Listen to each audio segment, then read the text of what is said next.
everything that is wrong with your story, that's wrong with the haircut. To begin with, you're starting in the wrong place. One of the greatest problems I always see is people start in the wrong place. They start off at a nothing point. You don't start at a nothing point, you start at a disturbance, a question, action, a beginning, a problem, a desire, a longing. You don't start off with, I wake up, get out of bed, make myself a coffee, I check the mail, I make the kids breakfast, the kids are complaining, and then I get a doorbell ringing. Doorbell rings, something about the doorbell feels disturbing, and I go out and there's a strange package. You start at the doorbell ring, start at the strange package, that's where your story is. So the doorbell rings, and you can maybe open with, the doorbell rang, and from the moment it rang I thought it was strange. The kids were screaming and yelling at me, so you can bring them in that way. You start bringing the kids in, not just nothing scene, but there's always tension happening. There's a question, there's a probing thing. They got to the door and there's a package wrapped with a clown mask on top. And there's your start. You start with a disturbance, with something wrong, or an intrigue, a longing, or a desire. But you got to start with something. You got to start in the right place. A lot of times too, when you're starting out here, and once you've been writing for a while, you start our stories by just treading water or time filling, yada yada yada. That's okay for your first draft. Maybe doing that just to find your story and find your characters. Later on you edit it out and start it where you're supposed to start it. Better get off the road, there's a car coming in this ambient street. So start it where you're supposed to start it. Start at a disturbance, in the medias res, the middle of things, or a longing. Start your story in the correct place. Car's looking a little dusty. Bird went to town on it. Another thing that's wrong with your story is impersonal narrative, robotic narrative.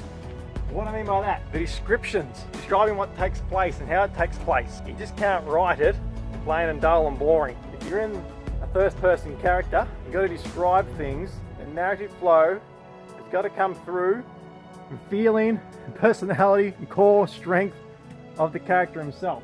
If I was a person who loved my car, which I don't really care about cars that much, especially when they're dirty wagons, if I cared about my car, I would describe my car, my sleek black wagon, shaped like a teardrop, cried from a godhouse tear, slipping down her cheek, polished to supreme.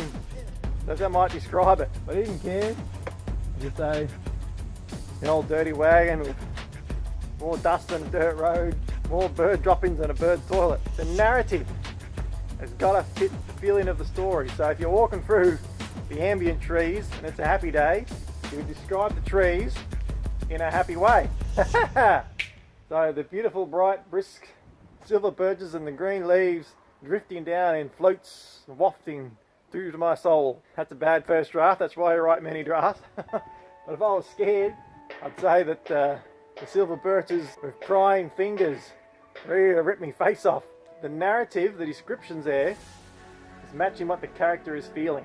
It's matching the character's personality, your hero's personality, their beliefs, how they feel about the world, their heartbreaks, everything in them goes into the narrative. The narrative has got to reflect your character, even in third person. You've got to write with the reflection of the character and how they feel about things. Boring, dead narrative ruins the story, sure to see you get a rejection.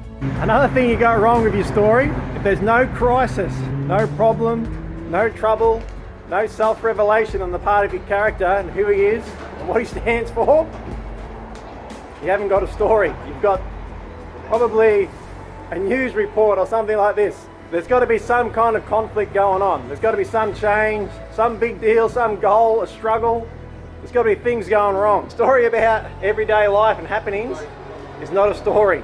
Until there's something happening, some kind of conflict, you got no story. So a lot of people, they have stories with just things are happening. That's not a story. There's got to be something going wrong. Another point, watch where I'm going here. Another point which ruins many works is a thing we call chronicling. Okay, so that just means telling every aspect of what happens. Point A, point B, point C, point D, and whatever happens in between. So let's just say I started from the corner. That's when my story started, and I walk down here and I'm describing every single thing that happens as I walk past the first shop, past the coffee drinkers, past the shoppers, and nothing happens. Okay, that's called chronicling. Get rid of it. It's not necessary and it's not needed. To realize if you're chronicling, that means if you can take that part out of the story Absolutely nothing changes. There's no further development in the plot, no character growth, there's no character shown. Absolutely nothing has happened. Checking for me right street here. Then you've chronicled, cut it. Show point A, he's heading to the bank. And if nothing happens great on the way to the bank, cut everything, cut that scene, and you show him at the bank when he's gonna rob the bank. But unless you're on the way to the scene, there's rising tension, or some character development, or some growth, or some problems posed, then you can keep it in. If there's nothing happened, if it's just getting there, that's called chronicling. And you gotta watch that. That's what you need to cut. You'll chronicle in many of your first drafts. That's fine, because you're weeding out the story. When you find it later on, cut it. Cut the chronicles. Some discarded rubbish. And the discarded rubbish reminded me of another reason why your story is going to get rejected. Another reason your story is going to go down is because you're writing rubbish action scenes. And just like the discarded rubbish, sometimes we can do action scenes that don't really do anything. Now let me explain. Let's say you're sitting down all day on Facebook and you're reading all these messages and you're writing back to people, but you're being busy, being flat out, you're doing all this stuff. You haven't really accomplished anything. You haven't done nothing, have you? So it's just been a waste.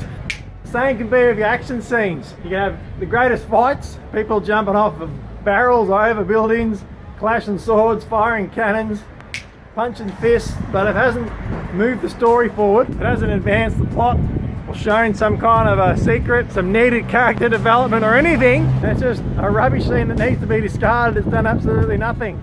Example of this is in old time movies, modern movies. In movies, sometimes we get big bike. Sometimes we get a dance scene and there's a song and they sing a song and have a dance. If that dance scene and that song isn't moving the story forward, it should be deleted. And The Lion King famously deleted a song because it didn't do nothing to move the story forward. Probably the best example, or many, would be Frozen. In Frozen, Elsa, she sings Let It Go, but during that song she transforms, and she lets it go and goes to a whole new level. If you took out that song, the story wouldn't make sense. A massive part of it would be gone and it would be ruined. It needed to be there. It could be the same with your action scenes. It needs to bring something to the story. If you can wipe it out, nothing's changed, there's no character development or anything, you may just need to delete it, because that could be a rubbish, time-wasting scene that's going to get you rejected. And alcohol for me, trying to get ripped. There's some reasons why your story or manuscript will be rejected. So drop a line if you think there's any others, but I may do more in this series in the future, because there's many reasons why we're getting rejected. Traffic green light there on the walk path giving me the go, so I'll go.